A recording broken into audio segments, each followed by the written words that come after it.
نبی علیہ السلام کے وفات کے بعد سب سے پہلے جو جنگ ہوا نا وہ جنگ یمامہ ہے، جب مسیلمہ کذاب نے نبوت کا جھوٹا دعویٰ کیا تھا۔ میں بھی نبی ہوں، یمامہ میرے ہے، اور کیا کہتے تھے سن لو۔ محمد کے بندے نبوت کا ختمہ۔ لیکن دوسری طرف اسلام کا لشکر ابو بکر صدیق کا لشکر نکل پڑا اور جنگ شروع ہوئی۔ مسیلمہ مدد!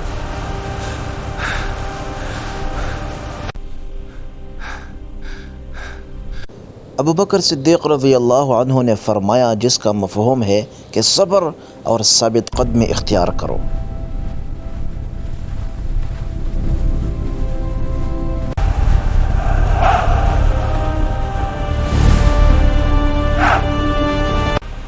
یہ پھر اترے ہوئے لوگ مسیلمہ سے مدد طلب کرنے لگے۔ مسیلمہ مدد! مسیلمہ نے پناہ کے لیے آواز مجھے لگائی باغ کے اندر چلو۔ کہ مجھے باغ کے اندر لے چلو۔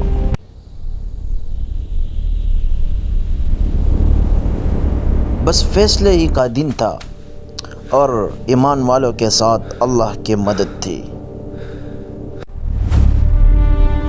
مسیلمہ گھیر لیا گیا۔ بچاؤ!